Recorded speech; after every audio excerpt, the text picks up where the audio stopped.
Les pido que me acompañen en sus Biblias de nuevo a Génesis capítulo 3. Dice la palabra del Señor en el versículo 15. Dirigiéndose el Señor a Satanás cuando confronta al hombre con su pecado, cuando éste cae, al haber comido del fruto prohibido. Dice el versículo 15 el Señor: y pondré enemistad entre ti y la mujer, y entre tu simiente y su simiente. Él te herirá en la cabeza, y tú lo herirás en el calcañar o talón. Vamos a orar, hermanos. Señor nuestro que estás en los cielos, queremos proclamar tu palabra y queremos que tú la acompañes con la influencia poderosa de tu Espíritu. Habla a cada uno de nuestros corazones, nuestras conciencias. No nos dejes salir como entramos. Ven y ministranos, oh Señor, que necesitamos tu palabra.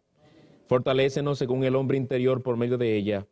Y también úsala para despertar a aquellos que están dormidos y muertos espiritualmente. Te lo pedimos en el nombre de nuestro amante Salvador. Amén. La declaración que encontramos en las palabras de nuestro texto es una de las más gloriosas que encontramos en todas las Escrituras. Toda la Escritura es inspirada por Dios, pero no es menos cierto el hecho de que hay pasajes de la Biblia que se destacan por encima de otros por ciertas razones. Uno de esos pasajes, Juan 3:16 y otros más, pero este es uno de ellos, Génesis 3:15, donde encontramos a Dios predicando el Evangelio en cápsula, en una manera resumida. El primero que predica el Evangelio es nuestro propio Dios. Y este es uno de estos pasajes gloriosos. En este encontramos la primera declaración en toda la Biblia que nos revela la gracia salvadora y salvífica de nuestro Señor. Es un anuncio del Evangelio, un anuncio de las buenas nuevas de salvación. Y a modo de introducción, antes de pasar a explicar la segunda parte del texto, que es lo que más nos interesa en esta mañana, Permítame destacar algunas de las verdades, o dos de las verdades principales, encerradas también muy particularmente al principio de este texto. Y esto es, hermanos, en primer lugar, que en este texto vemos de una manera bien clara y desplegada la soberanía de nuestro Dios. El hecho de que nuestro Dios es el Señor de los cielos y la tierra. Él es el que tiene autoridad, Él es el que desde su trono reina sobre todos. ¿Qué vemos a Dios haciendo en este texto? Génesis 3:15, le vemos hablando con Satanás, hablándole a Satanás. Él no discute con Satanás, él no debate con él porque no era una conversación entre dos iguales. Queda claro al nosotros leer este pasaje. No son dos iguales que están hablando unos con el otro. Está hablando el Dios de los cielos y la tierra con una de sus criaturas rebeldes llamado Satanás. El diablo guarda silencio, por lo tanto, ante la palabra del Dios Todopoderoso. Dios le dice a él lo que va a suceder, no hay apelación, no hay nada que decir. Dios ha hablado y punto. El hombre acababa de caer en pecado, se había rebelado contra Dios, sin embargo Dios seguía en su trono, porque Él es el soberano. Nada le ocurrió a Dios, Él no menguó en su poder, no menguó en su santidad. No fue que ahora a Dios los planes se le trastornaron porque el hombre cayó en pecado, hermano, no. Lo único que él tuvo que hacer fue hablar y el diablo quedó sentenciado. Y no pudo decir nada al respecto porque el Dios soberano habló y el diablo enmudeció. Por otro lado, en este texto también vemos la gracia de nuestro Dios. La gracia maravillosa de nuestro Dios. Me ha apropiado el haber cantado Maravillosa Gracia en esta hora, antes de empezar este sermón. El Señor le dice a Satanás: y pondré enemistad entre tú y la mujer, y entre tu simiente y su simiente. Aquí se puede ver en semilla la doctrina, en parte la doctrina del nuevo nacimiento. En el momento en que el hombre peca, se hace amigo de Satanás y enemigo de Dios. Inmediatamente. Allí empezó una alianza entre el hombre y el diablo. Aunque no era lo que Adán y Eva buscaban, pero fue lo que vino por haberle creído al engañador en vez de a Dios. Más aún, pasaron a ser hijos del diablo, como vino también a ser toda su posteridad, incluidos nosotros. Y asimismo ellos jamás iban a poder librarse del poder de Satanás por sí mismos. No tenían la fuerza ni tampoco el interés. Ahora fíjense que Dios dice que Él iba a intervenir. Oigan la palabra del Señor. Él está hablando de una intervención que Él iba a hacer por pura gracia. Yo, dice Él, pondré enemistad entre tú y la mujer. En otras palabras, voy a darle vida a la mujer porque ella está muerta en su pecado. Yo haré que ella odie lo que antes amaba y ame lo que antes odiaba. Yo voy a obrar un cambio radical en ella y en su simiente y una transformación espiritual que le afectará en toda su vida, porque ella vendrá a ser enemiga tuya, Satanás. Ella se ha aliado contigo ahora por su pecado, pero yo voy a intervenir de tal modo con mi poder y gracia que ahora se va a formar una enemistad donde vino a haber una amistad que no debió haber habido. El Señor es soberano y Dios es Dios de gracia. La mujer por sí misma jamás hubiera podido efectuar esta enemistad entre ella y Satanás. Fue Dios mismo el que se comprometió a hacerlo. Y en esto podemos ver la gracia salvífica y soberana de nuestro Dios. Y esto nos señala la naturaleza de lo que es un verdadero creyente. Es una persona en quien Dios ha obrado una enemistad entre él y el diablo, donde antes había una filiación y una amistad. Por naturaleza nuestros corazones son malos y engañosos. Por naturaleza somos hijos de Satanás y ninguno de nosotros podíamos cambiar esa realidad, ni tampoco estábamos interesados en hacerlo. Y si nosotros hoy podemos decir y que hay entre nosotros y el diablo una enemistad, es porque Dios fue el que creó esa enemistad. Tristemente este pasaje nos recuerda de la horrible realidad que vive todo impío por ser amigo de Satanás. Entre el pecador no redimido y el diablo existe una alianza. Oye, amigo pecador que nos visitas hoy, hay una alianza, una amistad estrecha entre tú y Satanás, y no te confundas. Eso no es lo mismo que decir que tú eres un santero, que tú eres un brujo. No. Tu alianza con el diablo no tiene que ver nada con cucos, no tiene que ver nada con Halloween, no tiene nada que ver con asuntos de brujería. Tiene que ver con la vida de rebeldía que tú vives, con tu vida de desenfreno, con tu vida de espaldas a Dios, con tu indiferencia a la ley de Dios. En eso que radica tu amistad con Satanás. En Génesis 3, en el pasaje que leímos, en ningún momento tú ves a Adán y Eva haciendo vudú, palo mayombe tampoco, sino pecando contra Dios. Y al hacerlo se entran en una alianza contra el enemigo principal de Dios, que es Satanás. Hay incrédulos que se engañan, inconversos que se engañan, pensando que ellos mantienen una postura neutral en cuanto a las cosas de Dios.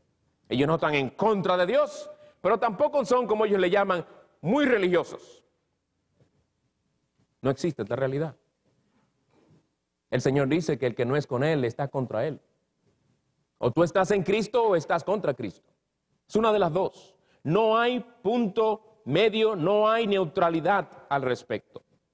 O somos de la simiente de la mujer o somos de la simiente de Satanás. Si hoy todavía eres un inconverso, mi amigo, este texto te recuerda que tú cargas en tu corazón un profundo antagonismo contra Dios, un desprecio a Dios, una indiferencia hacia todo lo que tiene que ver con Él. ¿Es o no es?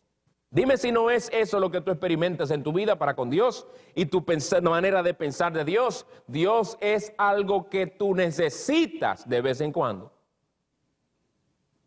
De vez en cuando. Y que vas a necesitar urgentemente cuando estés en tu lecho de muerte, si es que el Señor te permite estar en un lecho de muerte. Eso es lo que piensan algunos. Pero ahora no es el momento de buscar de Dios porque tú tienes una sola vida y quieres gozarla. Así piensas tú. Si no te vuelves al Señor y confías en Cristo para salvación de tu alma, lo que te espera, según el Señor, es la destrucción en el infierno, como el diablo también le espera. Pero para eso vino Cristo, para salvar a pecadores como tú. Y no es necesario seguir viviendo esa vida de espaldas a Dios, sino que vengas hoy al Señor Jesucristo y haya salvación. Habiendo dicho estas cosas a modo de introducción, la soberanía de Dios que vemos en este pasaje, la gracia del Señor que vemos en este pasaje interviniendo a favor de los pecadores, veamos ahora el significado de estas palabras y también cómo éstas se aplican a nosotros. Y debo dar crédito al pastor Ted Donnelly, que fue pastor por muchos años en Irlanda del Norte, de quien he dependido mucho para la preparación de este material, y otro siervo de Dios también de antaño. Vamos a ver en esta mañana, en primer lugar, lo que vamos a llamar en primer lugar una victoria profetizada, que es lo que tenemos en este texto. Una victoria profetizada. En segundo lugar, una enemistad mutua. Y en tercer lugar y último, veremos algunas cosas que podemos aprender. Veamos en primer lugar una victoria profetizada. ¿Qué es lo que dice este versículo? Que tanto hemos oído, ¿verdad? Génesis 3:15, lo hemos leído, lo hemos compartido, algunos lo comparten, se predica, se menciona ese texto y algunos quedamos con un signo de interrogación inmenso en la mente y no preguntamos. ¿Qué mala costumbre tenemos de que no entendemos algo en la Escritura y no nos acercamos a preguntar? Es como si prefiriéramos seguir con lagunas doctrinales en nuestra mente.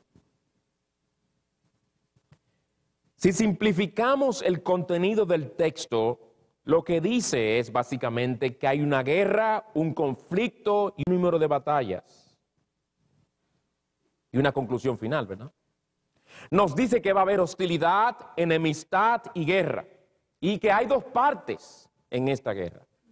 Por un lado, la serpiente y su simiente o descendientes, y por otro lado, lo que aquí de forma misteriosa se nos describe como la simiente o el descendiente de la mujer. Obviamente un ser humano. Uno que como todo ser humano primero iba a tener que nacer para crecer y hacerse finalmente hombre. Una descripción un poco extraña que encontramos en este pasaje, ¿verdad? Porque no se hace mención del Padre.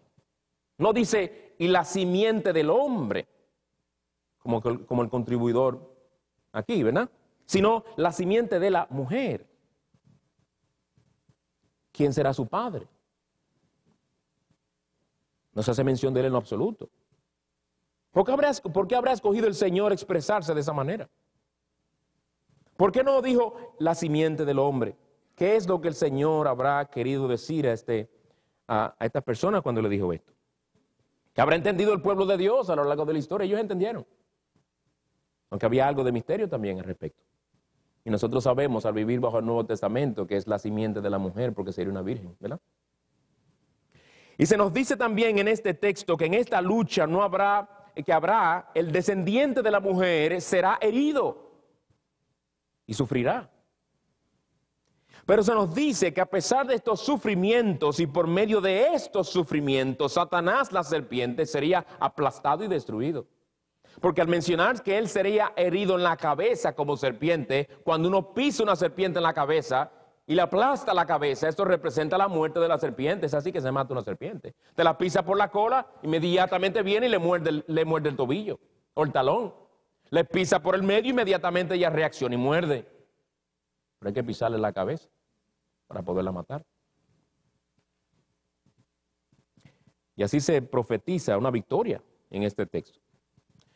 Esta era, hermanos, la esperanza del pueblo de Dios de antaño. Era la esperanza que ellos tenían y abrigaban en sus corazones porque Dios es fiel y ellos sabían que Él habría de cumplir.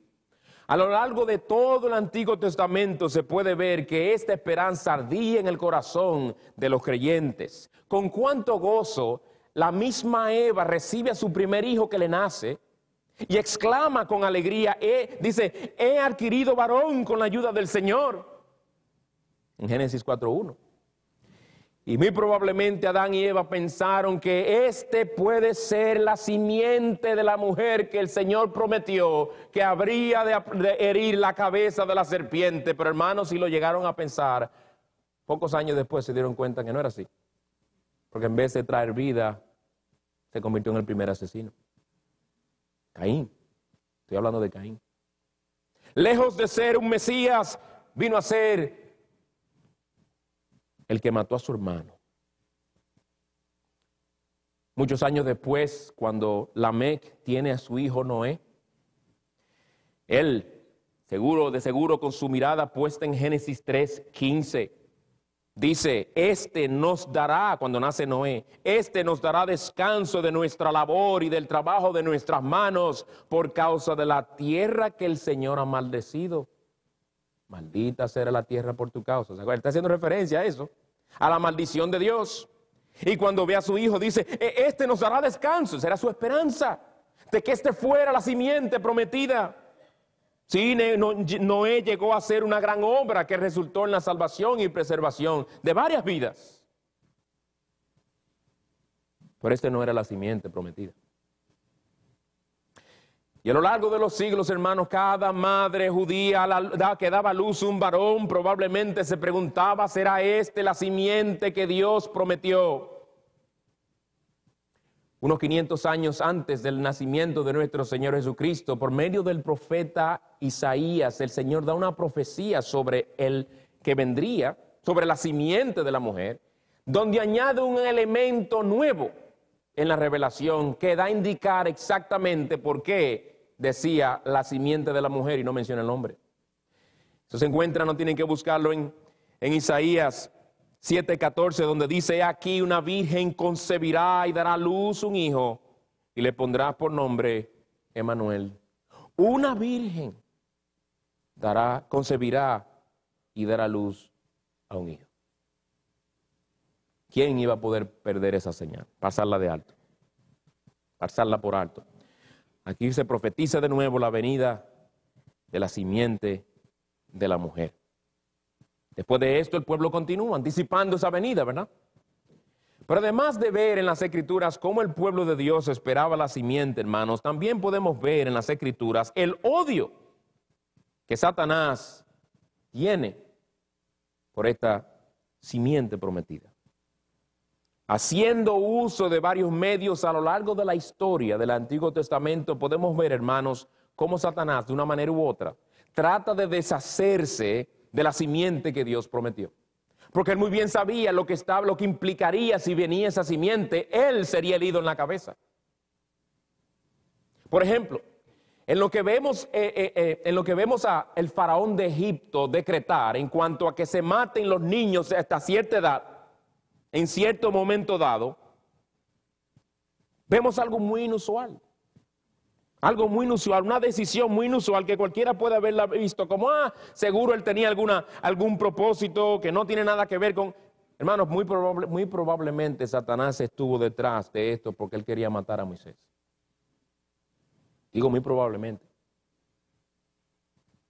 Aquella promesa de Génesis 3:15 le infundía temor a Satanás. ¿No nos dice la epístola de Santiago que los demonios creen y tiemblan? Satanás creía y temblaba también. Él sabía que Dios es Dios y que Dios no miente. Él trató de deshacerse de Moisés, probablemente podemos decir, Dios lo preservó. Es muy probable también que Satanás haya tenido que ver con que Israel fuera seducido. Y sabemos que lo tiene que ver porque Satanás es el tentador, pero quizás fue con el propósito también de eliminar la simiente prometida, seduciendo al pueblo de Israel a la adoración de dioses falsos, muy particularmente a dioses como Moloch, que exigía el sacrificio de sus propios hijos, con tal de llevar a cabo una gran matanza de niños allí en Israel. Debemos ver aquello simplemente como actos que manifestaban la rebeldía del pueblo de Israel, o no podemos verlo también como manifestaciones del odio de Satanás para con la simiente que Dios había prometido. ¿Y no será esa también la razón por la cual el rey Herodes en los tiempos del nacimiento del Señor Jesucristo, ¿qué es lo que ordena? Otra matanza de niños. Hermanos, esas no son casualidades. Pues hermanos, estas son dos realidades que vemos en las Escrituras. El linaje de la simiente de la mujer por el cual vendría el Mesías y los intentos asesinos de Satanás queriendo impedir el que él fuera herido en la cabeza. Ahora, tú y yo que vivimos en el Nuevo Testamento entendemos claramente que la profecía tuvo su cumplimiento en la venida del Señor Jesucristo, nacido de una virgen, ¿verdad? Dios tomó a una mujer llamada María, virgen, y por el poder de su espíritu hizo que quedara embarazada milagrosamente. No hubo intervención humana. Él es el Dios hombre, la simiente de la mujer. Y es principalmente en la cruz del Calvario que vemos el cumplimiento de esta victoria que se promete que la simiente de la mujer habría de tener al herirle la cabeza a la serpiente. La serpiente lo muerde con crueldad y repetidas veces, pero en ese sufrimiento él destruye a Satanás, le aplasta, le quita su poder. La simiente de la mujer sufre, pero la serpiente es destruida. El Señor Jesucristo entendía muy bien lo que venía y lo que iba a suceder en la cruz del Calvario, porque dice él en Juan 12:31, poco antes de ser crucificado, dice él, ya está aquí el juicio de este mundo. Ahora el príncipe de este mundo será echado fuera. La cruz fue el arma que el Señor usó para herirle la cabeza a la serpiente antigua. La cruz fue el arma. Ese fue el juicio de Satanás. Algo que Juan el apóstol recoge en primera de Juan 3:8 cuando dice, el Hijo de Dios se manifestó con este propósito para destruir las obras del diablo. Pues en este texto tenemos una victoria profetizada. Cuando lo que el hombre merecía era que Dios lo apartara de él para siempre, en su gran misericordia le hace una gloriosa promesa. Antes de pronunciar las palabras de juicio contra Adán y Eva, es importante entenderlo, antes de pronunciar palabras de juicio contra Adán y Eva, Él les habla palabras de gracia y de misericordia. Nuestro Dios es grande en misericordia, hermanos. Y hermanos, ha sido así. Ha sido esta misma misericordia de Dios la que preservó a su pueblo y todo lo que formaban parte del linaje a través del cual vendría la simiente de la mujer. El Señor estaba en su providencia dirigiendo todos los aspectos de la vida del pueblo de Israel, especialmente ese linaje a través del cual vendría. Por eso vemos en el Antiguo Testamento la protección del Señor por aquí, la protección milagrosa del Señor por allá. Vemos, por ejemplo, a Isaac, el único hijo de Abraham, el hijo de la promesa, está a punto de ser sacrificado cuando el Señor pone a prueba a su siervo Abraham, pero que el Señor permite que el cuchillo traspase su corazón. Claro que no, el Señor interviene y lo detiene para que siguiera ese linaje. Vemos a José en un calabozo, José deseando ser sacado de allí, pero ¿qué vemos? Que queda por muchos años más. Lo más probable anticipando el morir allí, pero Dios interviene, porque a través de él vendría el Mesías. Parecía como si todo se había perdido, pero Dios es soberano. Ay, pero vendieron a José, ¿y ahora qué? El Señor estaba ahí. El pueblo de Israel es llevado al exilio. Todo el que pasaba por la tierra prometida veía toda esa devastación y lo que veía era simplemente chacales y polvo y tierra y escombros. Pensaban, pero se desapareció el pueblo de Israel. El Señor guarda y mantiene un remanente allí en Babilonia, Daniel, sus amigos, porque el Señor iba a ser fiel a su promesa. Los poderes infernales hicieron batalla por todos esos siglos, pero nunca lograron triunfar. Hasta que en la plenitud del tiempo, según Gálatas 4:4, la simiente prometida viene y obtiene la victoria. Esto es lo que se profetiza en nuestro texto. Él te herirá en la cabeza y tú lo herirás en el calcañar. Calcañar significa el talón, para aquellos que hablan inglés, the heel of your foot. Veamos ahora en segundo lugar, habiendo visto la victoria profetizada, veamos en segundo lugar una enemistad mutua. Una enemistad mutua. Y podríamos añadir ese segundo encabezado, una enemistad mutua y una batalla feroz. Si nos fijamos bien en los términos que se usan en esta profecía de Génesis 3:15, nos damos cuenta de que se nos presentan dos lados opuestos. Un hombre y una serpiente. Eso que se nos presenta aquí. Es el cuadro, ¿verdad? Un hombre y una serpiente. Y lo más natural es que el hombre trate de evitar la serpiente. ¿A quién de nosotros nos gustaría pisarle la cabeza o tratar de pisarle la cabeza a una serpiente? Hace muchos años estábamos en un parque nacional en otro estado lejísimo de aquí y caminando, mi temor era que no fuera a salir un puma porque había pumas silvestres por ahí. Señores, eso no es fácil, andar a un parque donde uno sabe que le puede salir un puma y le puede volar encima. No se lo recomiendo. Nos encontramos con una cascabel en el camino. Vino un individuo con un palo la movió. Pero desde que percibimos eso, todos los que iban por ahí se detuvieron inmediatamente. Nadie quiere acercarse a una de esas serpientes porque saben lo que puede producir, saben lo que puede traer como resultado. Lo primero que a uno se le ocurre cuando ve una serpiente no es ni acercársele, ni tratar de matarla, mucho menos con el pie. Uno más bien se aleja de ella porque le teme a los colmillos y le teme mucho más el veneno. Por otro lado, aquí tenemos una situación en la que la serpiente le tiene también miedo al hombre. Ella sabe que el hombre tiene el poder para destruirla. Pero además de esto existe una enemistad entre ambos. Una enemistad creada por el mismo Dios. De modo que cuando el hombre ve a la serpiente, siente odio por ella. Y lo que hay en su corazón es un deseo de destruirla. Y la ve como algo dañino, como algo maligno, como algo que hay que aplastar y de lo que hay que deshacerse. Y la serpiente de igual manera odia al hombre. Y cuando digo el hombre me refiero al Mesías. Odia la simiente de la mujer y le tiene odio. Quiere su destrucción y anhela tener el placer de enterrarle sus colmillos y verle retorcerse de dolor. Hay una controversia entre los dos. Este es el cuadro que se nos presenta aquí. Las palabras que se usan es el cuadro que nos están presentando, hermanos. Por eso dice el pastor Donnelly, cito, aunque la simiente es consciente del dolor que le causará si la serpiente le muerde, y aunque la serpiente sabía del riesgo de que fuera aplastada, el texto nos dice que estos dos iban a juntarse en una batalla. El hombre alza su calcañar para aplastar la cabeza a la serpiente, y al verlo la serpiente en su furia y desesperación le penetra los colmillos en el calcañar al hombre. Pero la serpiente no puede impedir su propia destrucción. El hombre la mira y le dice, a pesar del dolor que siento, te voy a destruir porque te odio con todo mi ser. Y presiona con fuerza sobre la cabeza de la serpiente. Una ocasión de dolor intenso, pero de una victoria gloriosa. Para la serpiente un placer infernal momentáneo seguido por una destrucción inmediata. Fin de la cita. Hermanos, esto fue exactamente lo que ocurrió entre nuestro Señor Jesucristo y Satanás. Cuando leemos las Escrituras vemos al diablo bien activo, procurando herir al Señor.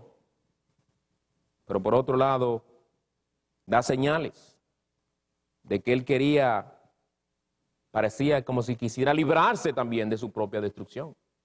Él conocía la profecía, fue a él directamente que se le dio, fue para nosotros, pero se le dio al hablársele a Satanás.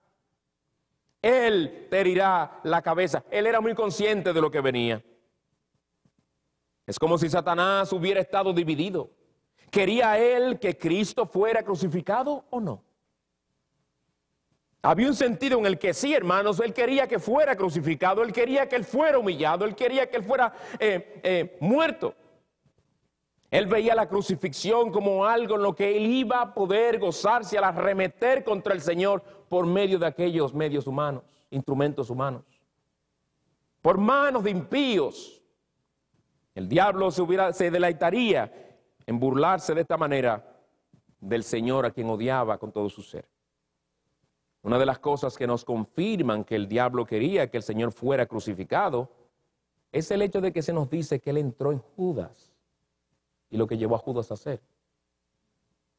Él tomó posesión de aquel hombre, de Judas, en el sentido de que él ejerció una influencia poderosa en este antiguo discípulo falso del Señor para usarle como un instrumento para que el Señor fuera entregado. Judas fue responsable de sus hechos, pero ciertamente podemos decir que él lo entregó por instigación diabólica. Satanás entró en él, dice la palabra. Escuchen lo que el Señor dice al hablar de su cruz. Lucas 22, 52 y 53. Pueden buscarlo. Lucas 22.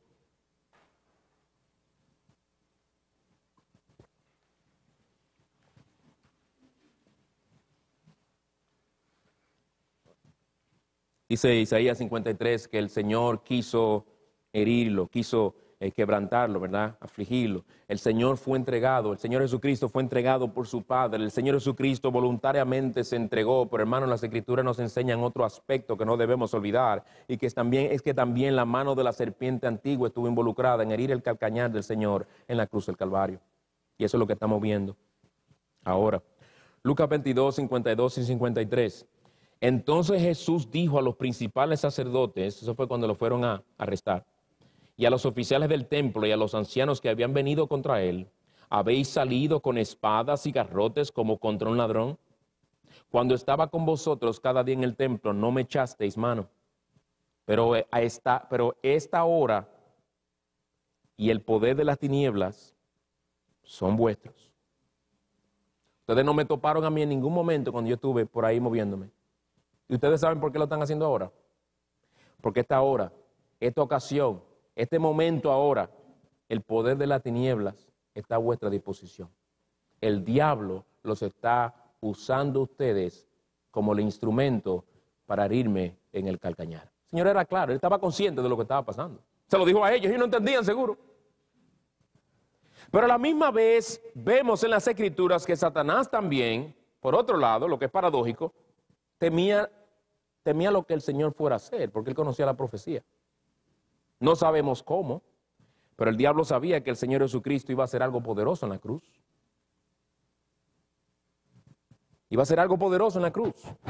Por eso es que vemos que varias veces el diablo trata de impedir que el Señor llegue a la cruz. Ustedes ven la paradoja, hermanos. Por un lado, él quería que el Señor fuera crucificado, fuera humillado, pero por otro lado había algo que le llevaba a desear que no fuera así. Él trataba de evitar que el Señor atravesara la senda de la humillación. Esto lo podemos ver desde el momento en que el diablo empieza a tentar al Señor Jesucristo en el desierto, en Mateo capítulo 4. Es evidente que el diablo estaba tratando de detener al Señor. Y con sus tentaciones básicamente le estaba diciendo: evita el sufrimiento que viene, busca tu reino de otra manera, da la vuelta, no vayas a la cruz. Si tienes que adorarme, adórame.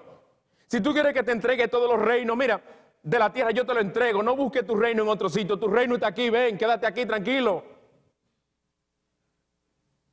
Lánzate de ahí que el Señor te va a guardar para que se mate.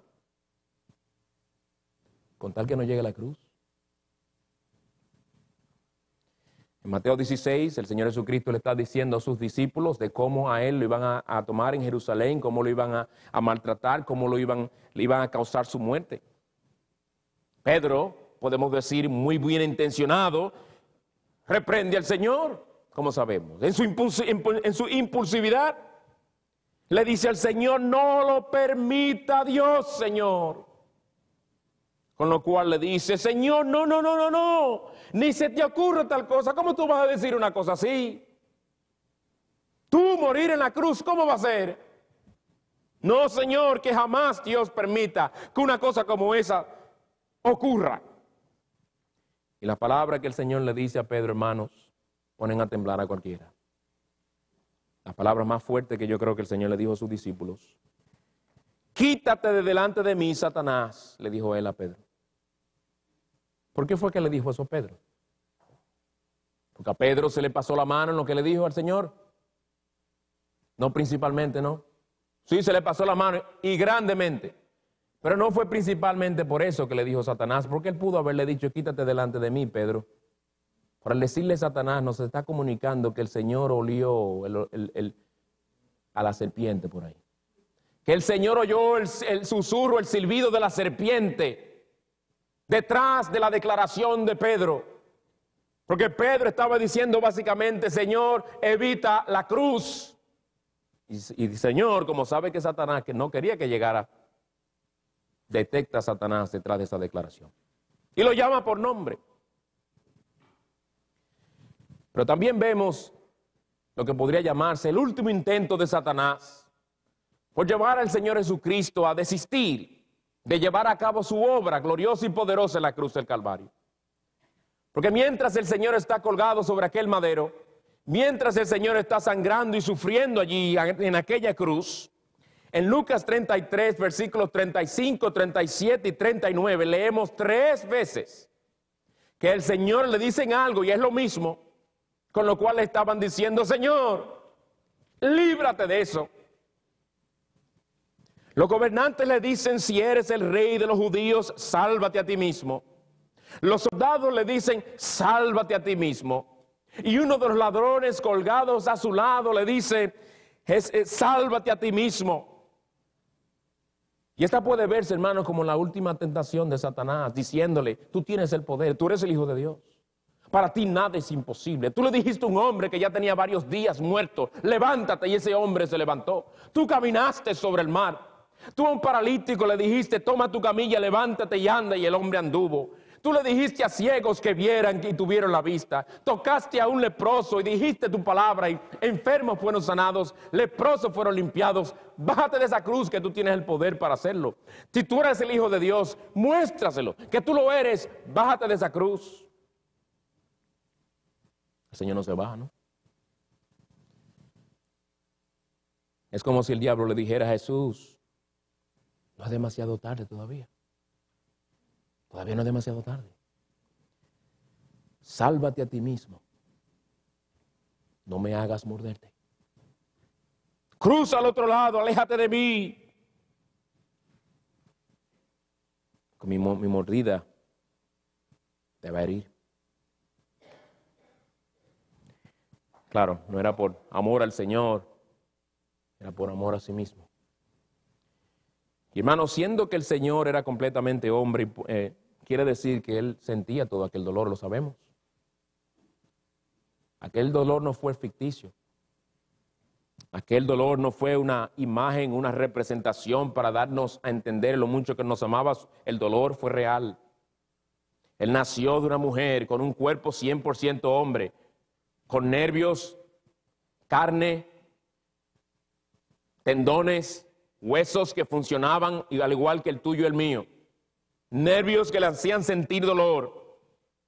Y todo el aire de Dios sobre él y lo que eso representó, no podemos ni explicarlo. El abandono del Padre sobre todo eso él lo sentía. Él sintió toda aquella angustia, todo aquel dolor. Desde aquella cruz él podía ver la cabeza de la serpiente como si así fuera, con su boca bien abierta, mostrando sus colmillos. Y él podía oír en los insultos, en las burlas, en los latigazos, en los puñetazos y las escupidas, toda aquella humillación, él podía oír el silbido de Satanás. Y podía sentir los colmillos. Sí, el Señor sentía todo aquello. Esto se vio claramente cuando él se entregó a orar en el huerto de Getsemaní, sudó con profusión y sudó, dice el pasaje en Lucas, como grandes gotas de sangre. Y los doctores les pueden explicar cuando una persona está bajo mucho estrés y bajo una angustia profunda, pueden llegarse a romper vasos capilares en su piel y el sudor mezclarse con sangre. Y eso era solo ante la anticipación de lo que venía, Por eso él ora al Padre diciendo, si es tu voluntad, pasa de mí esta copa. Pero qué bendición que nuestro Salvador tuvo en poco todo aquello que él esperaba con tal de llevar a cabo su obra por amor a ti y a mí. Por el gozo puesto delante de él sufrió la cruz, se nos dice en Hebreos 12. Y al hacerlo le hirió la cabeza a la serpiente, porque el texto dice, él te herirá en la cabeza y tú lo herirás en el calcañar. Hemos visto una victoria profetizada, en segundo lugar, una enemistad mutua y un combate feroz.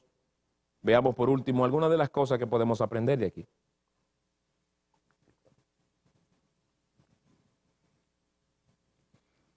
Y lo primero es, hermanos, que este texto nos llama a mirar la gracia y la misericordia de Dios. Este texto nos llama a mirar la misericordia y la gracia de Dios. Cuando el Señor en su ira pronuncia la maldición contra Satanás, fue que Él dijo las gloriosas palabras de nuestro texto. ¿Tú te has visto alguna vez en tu ira prometiendo mostrar misericordia? Creo que lamentablemente cuando hablamos en ira lamentamos muchas veces lo que decimos. Y en lo que menos estamos pensando es en mostrar ternura, amor y misericordia en ese momento cuando estamos acalorados. Pero qué bueno que Dios es Dios y no hombre. Y esto se ve en que Dios en su ira se acuerda de su misericordia. ¿Acaso merecía el hombre escuchar de Dios que habría de proveer un redentor poderoso que aplastaría la cabeza de la serpiente, que la acababa de engañar. Lo único que el hombre merecía en ese momento era escuchar la condena que merecía. Y uno tan solo puede imaginarse a Adán y Eva temblando mientras Dios le hablaba a Satanás. Ellos le acaban de echar la culpa uno al otro, tratando de esquivar. Adán le echa la culpa a la mujer y a Dios, la mujer que tú me diste. La mujer le echa la culpa a Satanás. Dios pasa a tratar primero con Satanás, pero ellos sabían que no estaban libres de culpa. Debieron haber estado temblando allí, oyendo al Señor hablar a Satanás, sabiendo que a ellos le tocaba después. Y como ya dije, en vez de empezar con juicio, hace esta promesa primero. Y aquí tenemos una ilustración de lo que dice en Santiago 2:13. La misericordia triunfa sobre el juicio. Fue por gracia y misericordia de Dios, no tan solo que hizo esta promesa, sino que la cumplió al enviar a su Hijo a sufrir por el pecador. Lo que el pecador merece. Mostró su infinito amor al enviar a su amado Hijo para que Él fuera herido, pero sobre todo para que tuviera la victoria sobre el príncipe de las tinieblas, sobre el mundo y sobre el pecado.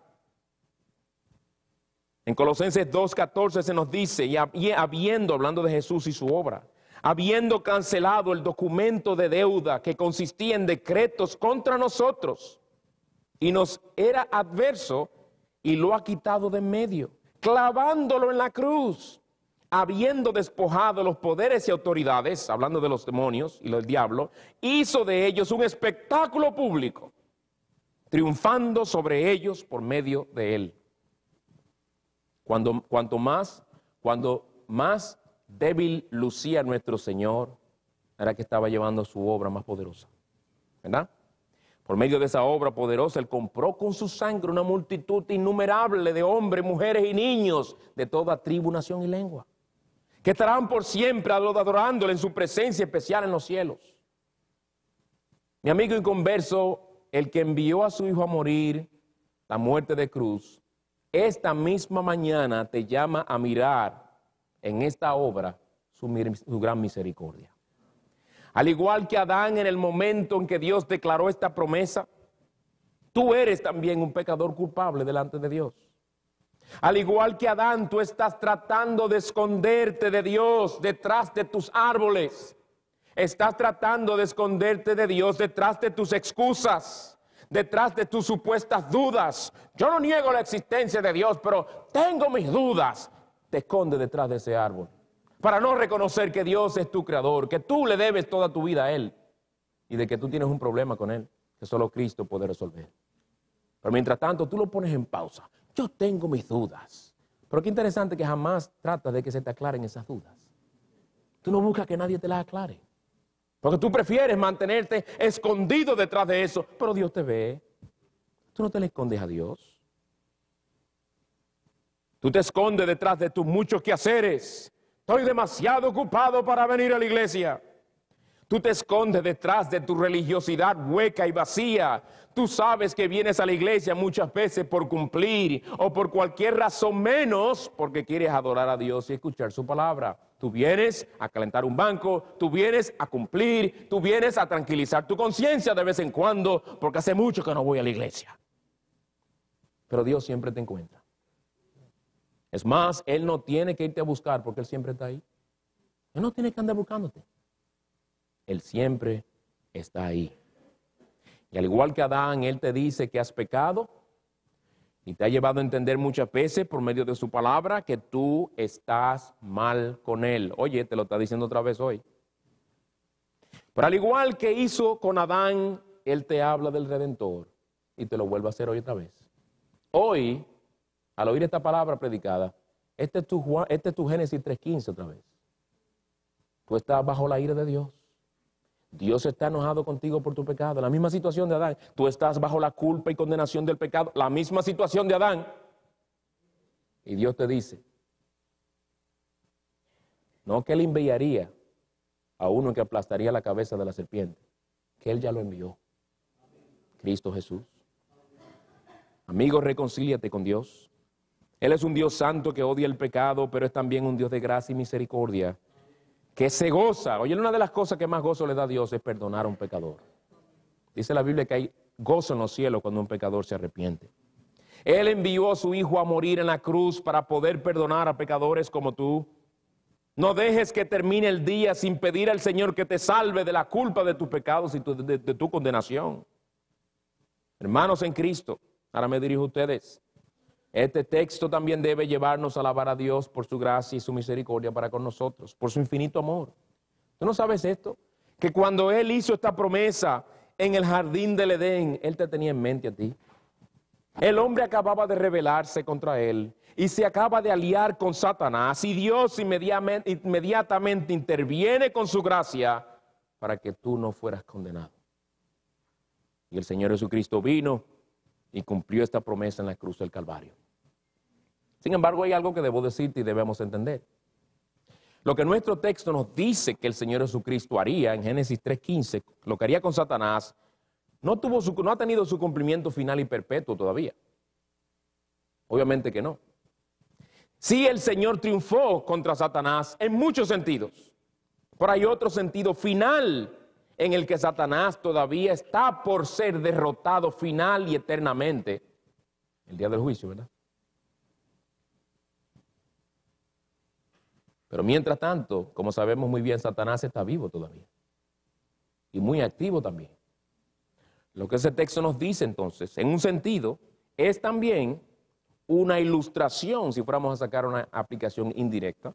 Este pasaje puede verse como una ilustración de lo que los creyentes debemos hacer en nuestra lucha contra Satanás.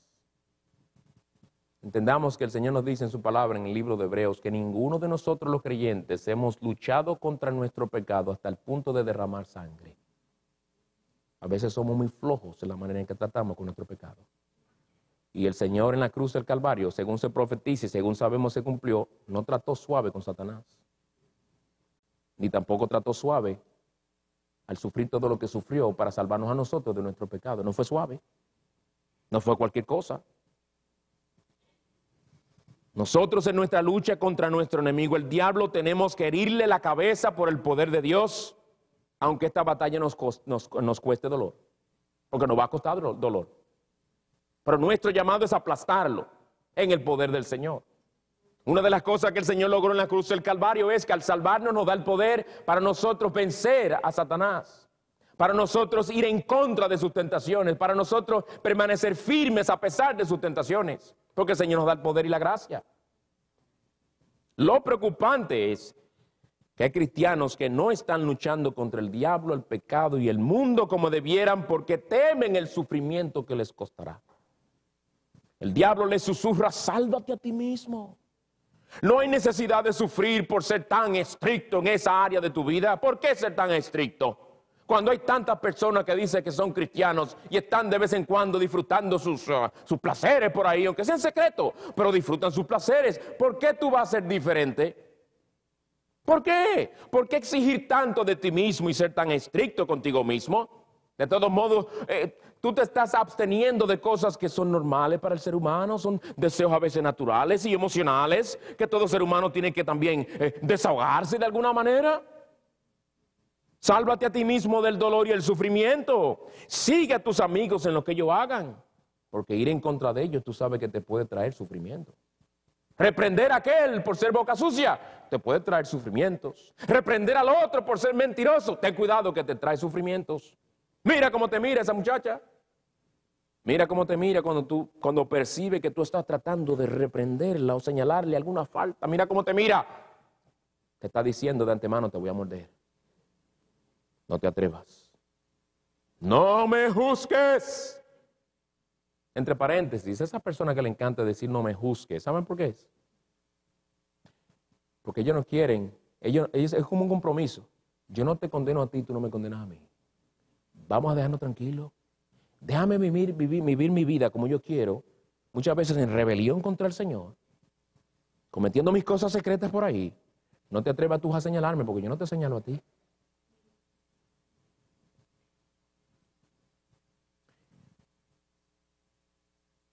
Dice el diablo, no, sálvate a ti mismo. Suelta esa cruz, eso pesa mucho. Sigue a Cristo, sí, síguelo. No que no lo sigas, síguelo, pero síguelo con libertad. no con una cruz. Goza de la vida que solo tienes una. Oye, no trates de pisarme, dice él. Yo muerdo y mi mordida no es nada placentera. Y hay muchos cristianos que siguen la sugerencia de Satanás. Por amor a su propia comodidad, cruzan al otro lado para evadir a la serpiente. Buscan siempre la manera más fácil y menos demandante de ser cristiano.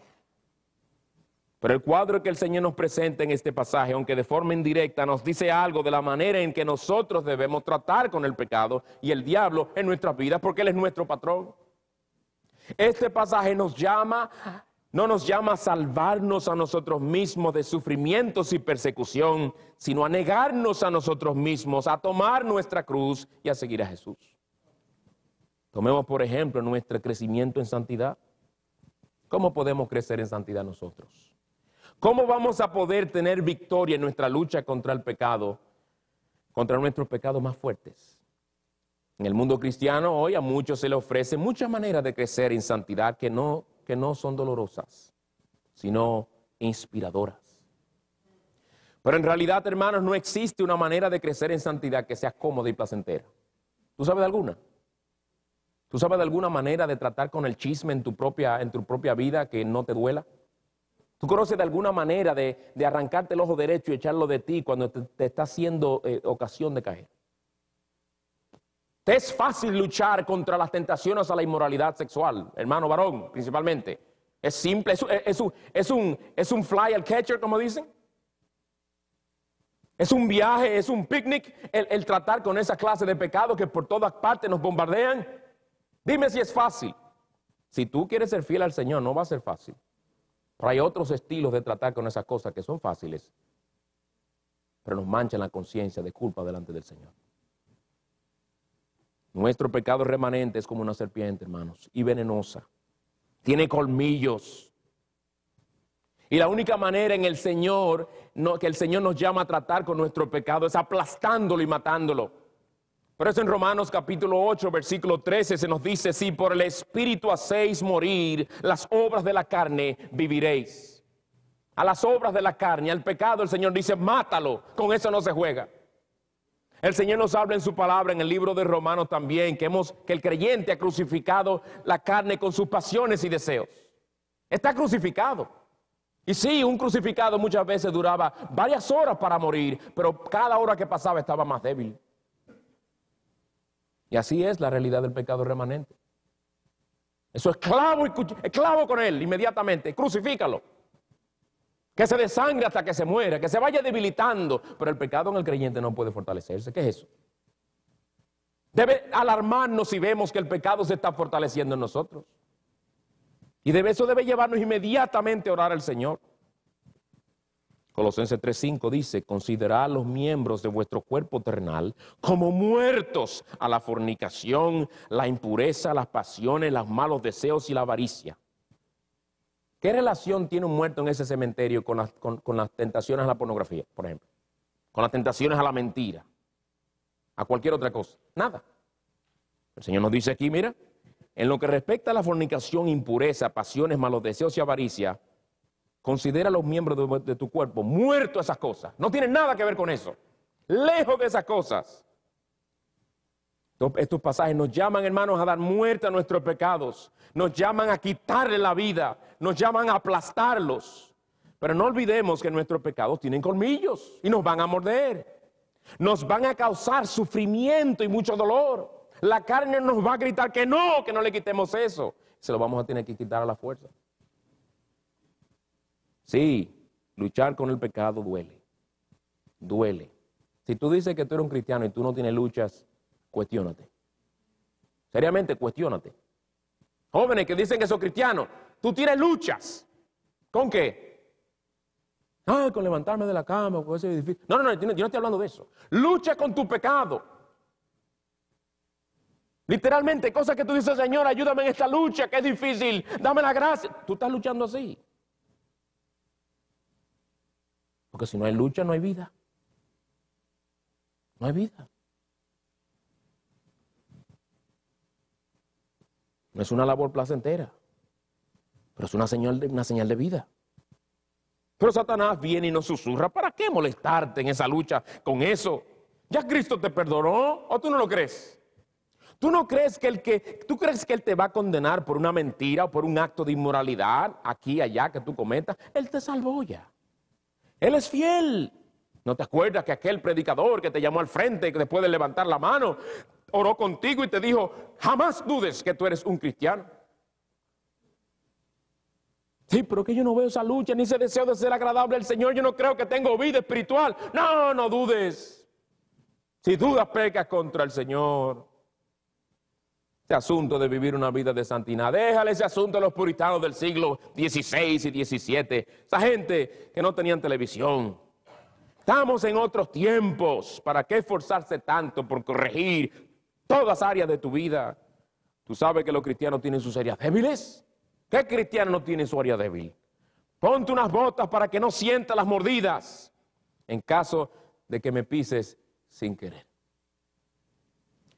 Hay muchos cristianos que se detienen a mirar el camino de la santidad, el camino estrecho por el cual el Señor los llama a caminar. Y se dan cuenta que pasar por ahí le va a causar mucho dolor. Y le va a costar mucha autonegación, sacrificios y dolor. Pero hermanos, Dios nos llama por medio de este pasaje a odiar nuestros pecados, a tratar con ellos como nuestro Señor trató con Satanás, pisándole la cabeza. Aunque nos muerda, seamos fieles al Señor en nuestra lucha contra el pecado, porque aunque nos muerda, Él no nos va a matar, porque Él no tendrá dominio sobre nosotros. El maligno no nos toca, dice la palabra. Lo mismo podemos decir también en el uso de los medios de gracia que el Señor nos ha provisto. La oración, la lectura de la palabra, los cultos, el asistir a los cultos, la comunión con los hermanos, la Santa Cena, etc. Nosotros jamás podremos usar estos medios fielmente sin esfuerzo, sacrificio y sin que nos cueste autonegación. Si lo estamos usando fielmente, nos va a costar. Nos va a costar. Nos va a costar muchas veces arrastrarnos. La falta de deseos de orar, por ejemplo, puede que tú lo veas como una serpiente pequeñita que no es venenosa, pero su mordida es venenosa. Cada falta de deseo de orar, vela como una serpiente venenosa que está atentando contra tu desarrollo espiritual. Tú debes decir, un momentito, eso no debe ser así. Que no tengo deseo de orar. Ah, no, ahora es que yo tengo que orar. Ahora es que yo tengo que orar. Con más urgencia. ¿Sientes mayor interés por el internet que leer la Biblia? Y tienes que reconocerlo. Te parecerá algo inofensivo, pero es una culebra venenosa. Si me quedo en mi casa un domingo en la noche y no vengo al culto, yo casi ni falto. Y eso es algo tan grande. Además, ¿dónde dice la Biblia que uno tiene que asistir a 2 cultos? Total, hay iglesias que ni culto los domingos en la noche tienen. Oyen las justificaciones. Parece una serpiente inofensiva, de esa que uno compra en Petco y no las tiene de mascota en su casa. Pero abre los ojos, mi hermano, que te está envenenando ya sin darte cuenta. Porque para tú llegar a hablar de esa manera de uno de los cultos y preferir quedarte en tu casa viendo a don Francisco o lo que sea, es una señal de que el veneno ya viene penetrando ese tiempo de allá abajo. Te está subiendo, te está llegando al corazón. Hermano, tú quieres crecer en comunión con Dios. ¿Quieres crecer en la semejanza de Cristo? ¿Quieres poder adorar al Señor con mayor devoción? ¿Quieres ser más fiel en tu lucha contra el pecado? ¿Quieres ser más fiel en tu uso de los medios de gracia? Entonces tienes que clamar al Señor y entregarte a pisotear todas esas serpientes, por más inofensivas que parezcan. Tienes que negarte a aquellas cosas que te están robando la atención y el tiempo que no le has estado dedicando al Señor. Dile que no a tu corazón cuando las quieras y ponte a buscar el rostro del Señor. Tienes el teléfono, ay, déjame chequear a Facebook. No, mejor déjame continuar leyendo el libro que estoy leyendo.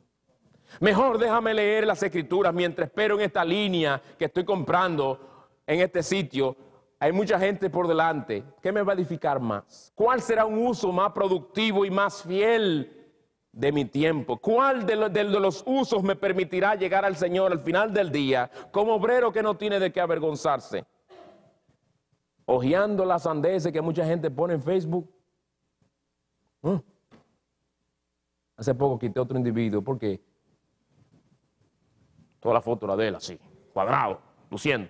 Yo quiero estar viendo un individuo luciéndosela. Señores, en eso es lo que se pasa a la gente. Yo me imagino sentado pensando, déjame subir esta porque aquí luzco lindo. Déjame subir esta otra porque aquí luzco así. Déjame subir esta otra. Señores, usa ese tiempo para nutrir tu alma. Después te quejas de que caes tanto en las tentaciones y que vienes herido y débil de tu batalla y vienes todo quebrantado porque no te estás alimentando. Estás alimentando y llenando tu mente de alitas de cucaracha. Facebook es alitas de cucaracha en comparación con la palabra del Señor. Quisiera que a nosotros se nos acuse de tener el vicio de leer la Biblia. ¿Quién de nosotros tiene ese vicio? Ay, mi amor, estoy preocupado por la niña. ¿Qué pasó? Ay, no deja de leer la Biblia esa.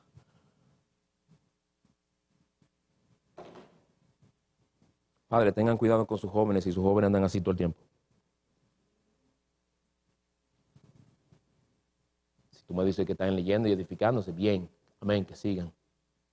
Pero si usted lo ve haciendo así,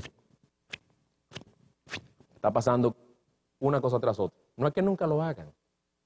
Yo dije, ten cuidado si tus hijos se la pasan la mayor parte del tiempo así. ¿Haciendo qué? Perdiendo el tiempo. Perdiendo el tiempo precioso que el Señor les ha dado. Tú vas a dejar que se hagan adictos y se dejen controlar por un aparato. Tú lo vas a dejar no vivir según la dignidad de lo que Dios le ha hecho, criaturas a la imagen de Dios, que fueron hechas para adorar a Dios y conocer a Dios. Pero su tendencia va a ser hacer las cosas para conocer la gente y saber y curiosear lo que la gente está haciendo y poniendo por ahí. ¿Quieres crecer en gracia? Clama al Señor. A tu carne le va a doler muchísimo, te lo digo desde ahora, pero hazlo. Que tu Salvador sufrió más para darte acceso al trono de la gracia. A él le hirieron en el calcañar cuando por amor a ti le hirió la cabeza la serpiente. Esto puede también aplicarse a nuestras relaciones matrimoniales y con esto concluyo. Puede que haya ofensas que no se han tratado bíblicamente porque no queremos pasar por el dolor del orgullo herido al tener que decir, perdóname. Palabritas difíciles de sacar de la boca de nuestras, ¿verdad? Esposos y esposas que se ofenden unos a otros, se insultan unos a otros y se quedan callados. Pasa el tiempo y como que el tiempo los hace olvidar cuando todas esas ofensas están sin tratar delante de Dios y uno con el otro. Ninguno de los dos quiere negarse a su orgullo. Ninguno quiere pisar su orgullo, aunque sientan los colmillos cuando digan perdón hoy. Porque decir perdón les duele. Es como si le enterraran dos colmillos. El Señor dice, no, aplátalo. Aplata en la cabeza. Te va a morder, pero aplata en la cabeza. El gran vencedor, el Señor Jesucristo, nos ha hecho más que vencedores. Pidamos de que nos fortalezca con su poder para que le demos muerte a esos pecados que forman una pared de división entre los esposos y las esposas, que es de hecho el espectáculo que nuestros hijos ven. Tenemos una gloriosa promesa en las Escrituras que nos señala directamente a nuestro texto. El Dios de paz aplastará pronto a Satanás debajo de vuestros pies. La gracia de nuestro Señor Jesucristo sea con vosotros. Ten esa promesa por delante, hermanos. Se encuentra en Romanos 16:20. Oh sí, muchas veces has salido herido en esa batalla. No es necesario salir tan herido como tú sales. Tú tienes que depender más del Señor. Fortaleceos en el Señor en el poder de su fuerza. Efesios 6:10. Fortalécete en el Señor. Clama a Él que te fortalezca. Porque Él dice aquí que la gracia de nuestro Señor sea con vosotros. ¿Por qué? Porque esa es la gracia que necesitamos. Hasta que el Señor finalmente aplastará pronto a Satanás debajo de vuestros pies. Muy bien, dijo el puritano Thomas Manton, cito, Cristo es más poderoso para salvar que Satanás para destruir. Hermanos, no estamos solos en esta batalla. A nuestro lado está y a nuestro favor está aquel que tuvo la victoria en la cruz del Calvario. En cumplimiento de esa promesa gloriosa de Génesis 3:15, nuestro Señor Jesucristo nos da la fortaleza. Él nos ha dicho que el maligno no nos toca. Él nos ha dicho que el pecado no reinará sobre nosotros. Dependamos de Él para seguir glorificándole. Vamos a orar. Padre, te agradecemos por tu misericordia. Te agradecemos porque no estamos solos en la lucha contra el pecado. Gracias por el cumplimiento de tu promesa en nuestro Señor Jesucristo, nuestro victorioso Salvador, por quien te pedimos que nos fortalezca, Señor, y nos ayudes a matar nuestros pecados, que nos ayudes a degollarlos, que nos ayudes a desangrarlos poco a poco, para que estos se vayan debilitando cada vez más y se fortalezcan cada vez más las gracias espirituales que tú nos has dado, para que en todo te glorifiquemos. Señor, ayúdanos, te lo pedimos en Cristo. Amén.